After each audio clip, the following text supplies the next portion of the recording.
I did 3 tours of duty, 50 combat missions in my time on the squadron flying Tornadoes.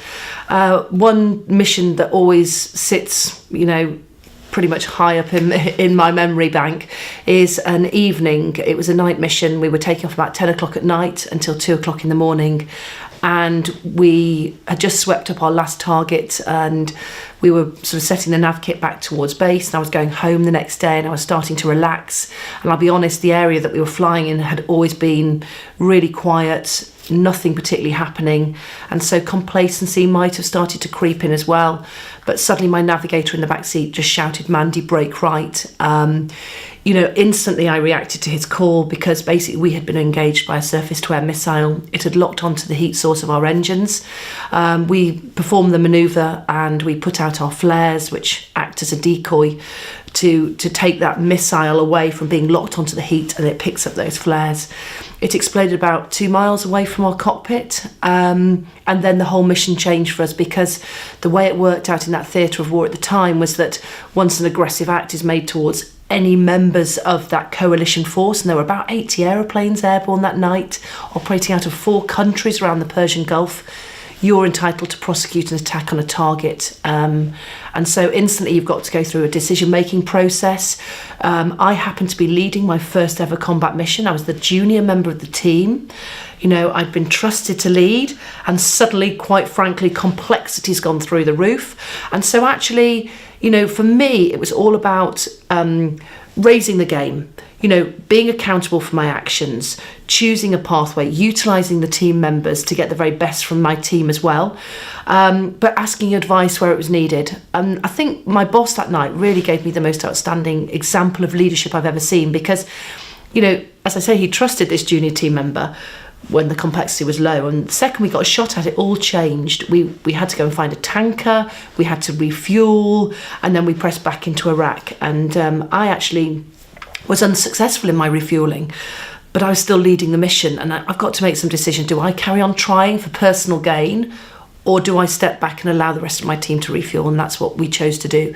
And I say we because it's very much a crew. You have a pilot and a navigator, and you're in that decision-making process together.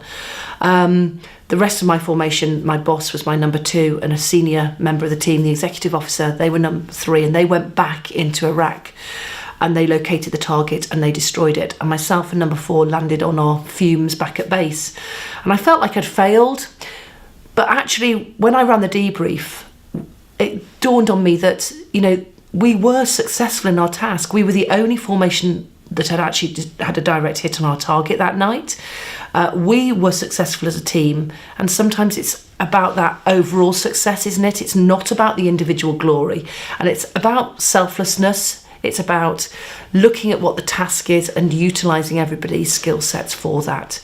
And my boss had truly empowered me, because he didn't leap in and take control. He let that junior team member lead, and that in itself was incredibly powerful as a learning lesson for me. So communication is absolutely everything. When I left, I retrained also as a human factors facilitator. So the aviation industry as a whole realised that aeroplanes were crashing still, especially 25, 30 years ago. We were losing a lot of aircraft, and they realised that human error was the main causal factor in that. In fact, 3 out of 4 accidents happen because of human error. Now, you can never stop a human from actually committing errors.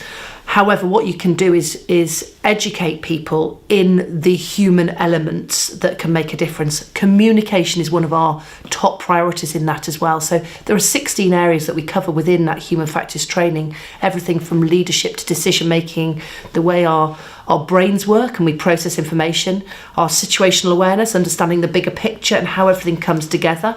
But the communication skills, I always say, are the thing that underpins absolutely everything. In the air, if you were to say something as a message to somebody else and they misinterpret it, lives can be lost as a consequence. So every single one of your communications is two-way. You must always say something, get clarification, understanding, and then get them to feed it back. And businesses, when you look at how much money is lost on miscommunication, be it in the form of emails or someone misinterpreting what somebody has said, it's amazing how powerful that is.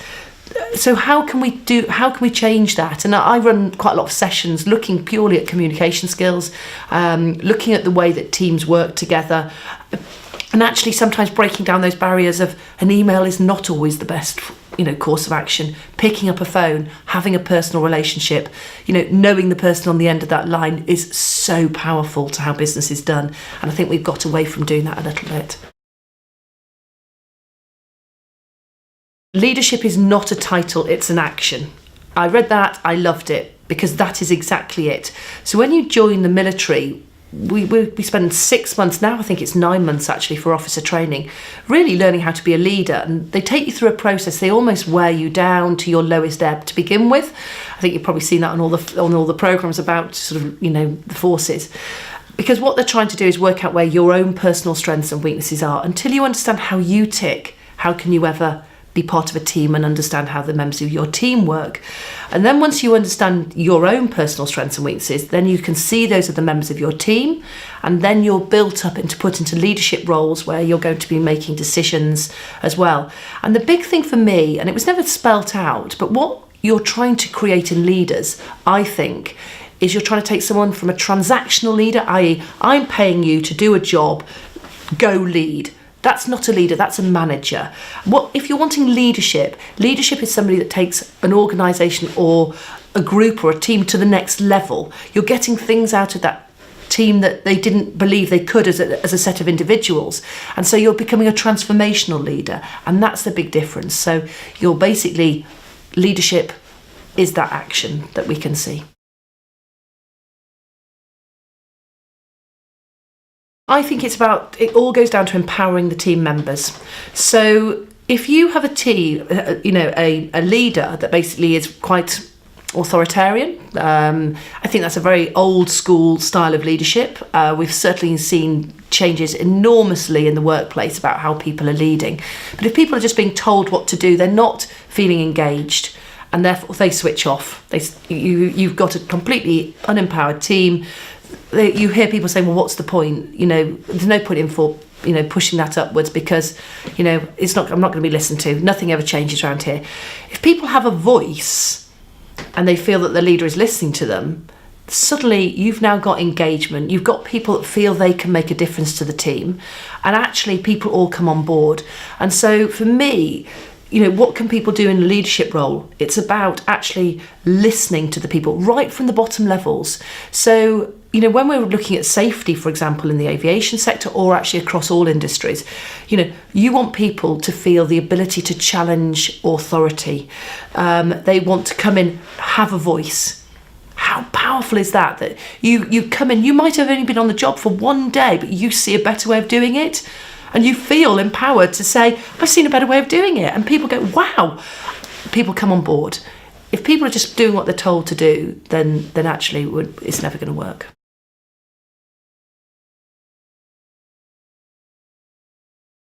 When we're looking at planning a mission, we sort of say, prior planning prevents perfectly poor performance. I might have changed the odd word in there, but actually planning is everything. Missions can take 5-6 hours to plan, and it's only going to last 2 hours when you're up there. So it's that covering every single scenario, so nothing surprises you. And for business, the planning, if you look at any business strategy, when they have got a perfect plan in place, how much smoother does the actual operation go? When they are launching something and they're not feeling ready, well, then it's not good to go, is it? And I think I've gone into so many businesses when they say, it's amazing, you almost know from the start of a project how it's going to go, literally from the planning stage. And actually, on the flip side of that, though, and this is an interesting one, with the world as it is at the moment, I've worked with a lot of businesses who are trying to get a more agile approach. Things are changing so quickly, especially when we look at things like IT, software. If you spend too long on the planning stage, you've now missed the boat because actually somebody else has done it. So sometimes it's about planning, trying to think of every what if scenario, but at the same time not spending so long so that it's perfect. Almost make that call on 70% and say, right, it's good to go now, let's start implementing it and actually test it in action. And I can see that works as well. So yeah, I think there is a balance, definitely. The debrief for us is the critical learning point. There is no point in flying a training mission or indeed an operational mission unless you can learn from it. And I look at businesses all the time who, if I really ask them, I say, do you debrief post a project, post an event? And they say, we always want to. We always want to, but we never seem to have time. Well, when are you ever learning? It's almost like they skirt over all of the quick points and say, okay, when does that get implemented? So again, we run through a debrief funnel. We ask sort of basic questions. We start at the top. What happened? What were the facts? Let's just lay that out. Why did it happen? What's the cause? But underneath it all, you get into the how. How can we be better? What's the cure? So if you can get to that bottom point each time and say, okay, we want to learn. Now, in our debriefs, one of the big things that we have done, and we see it on the Red Arrows, for example. In the Red Arrows, they have very open debriefs. Members of the public can often sort of win prizes and things, and they'll stand at the back of their debriefs and they'll say, number 1, you did this, number 3, you did that. There's no rank in the room. So it's an interesting one. I can sit in a debrief as a junior member, as a flying officer. There could be someone 4 or 5 ranks higher than me, and I would say number 2. And suddenly you're flattening a hierarchical gradient, and it gives people more of a voice to feel they can challenge authority because you're referring to someone in a formation position. But actually getting down to the nitty gritty of what went well, because we often focus on the negative, but to me, sometimes it's about focusing also on the positives. This went brilliantly, right? That's the best practice that we need to replicate. Get it up. Get it out there. Share it to everybody within that company. Because if we're not sharing the learning, you're keeping it quite close, to the chest, then actually we're not developing and we're not going to really utilise that learning for what it's worth. When I first went into speaking, I started just to speak in sort of a motivational a little bit, thinking that's where I should go. And actually, at the same time, when I left the Air Force, I also retrained, not just as an airline pilot, but also as a human factors trainer, as a facilitator. And I realised that I'd always have my conference calls with my clients, and I'd say, what are the key messages? What do you want to be brought out? What's going on in the business at the moment? And they say, well, we want to empower the team. It's a little bit about people wanting to be a bit more accountable for their actions. We'd like a little bit more of the teamwork side, bit of communication, bit on decision making. I'm thinking, hold on a minute, these are all my human factor elements that I'm basically training the airline world in. And so I realised they are the key takeaways. Every business, it doesn't matter whether you are flying, oil and gas, high risk financial sector, people are at the heart of every single business. And the key takeaways, therefore, are going to be the same. It doesn't matter if I'm a fast jet pilot and I'm making decisions in very quick time, they will affect lives. And people will say, yeah, but how is that relevant to, the financial sector? And you say, but ultimately you're making decisions that are going to be affecting millions and millions of pounds. So how do we run through a decision-making process? And I share things like our decision-making models, a lot about the empowerment and about, for me, selflessness within teams. How do you truly build a team that go the extra mile for their colleagues? Because for me, it's about trusting those team members. When you start to see people acting selflessly, you've got an excellent team. And actually, you watch the trust build and you watch performance go through the roof. So there are so many takeaways, actually, not just on the safety side of things, of course not, but actually more in the human element in how we work. So yeah, there's so many, and I do it purely through a storytelling aspect. I get people quoting back to me 7-8 years later, Mandy, the story you told of cycling around that hangar with your teammates, I've told it to everybody since.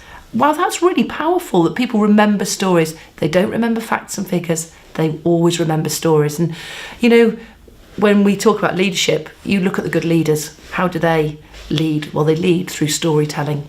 And it's a very powerful skill to have.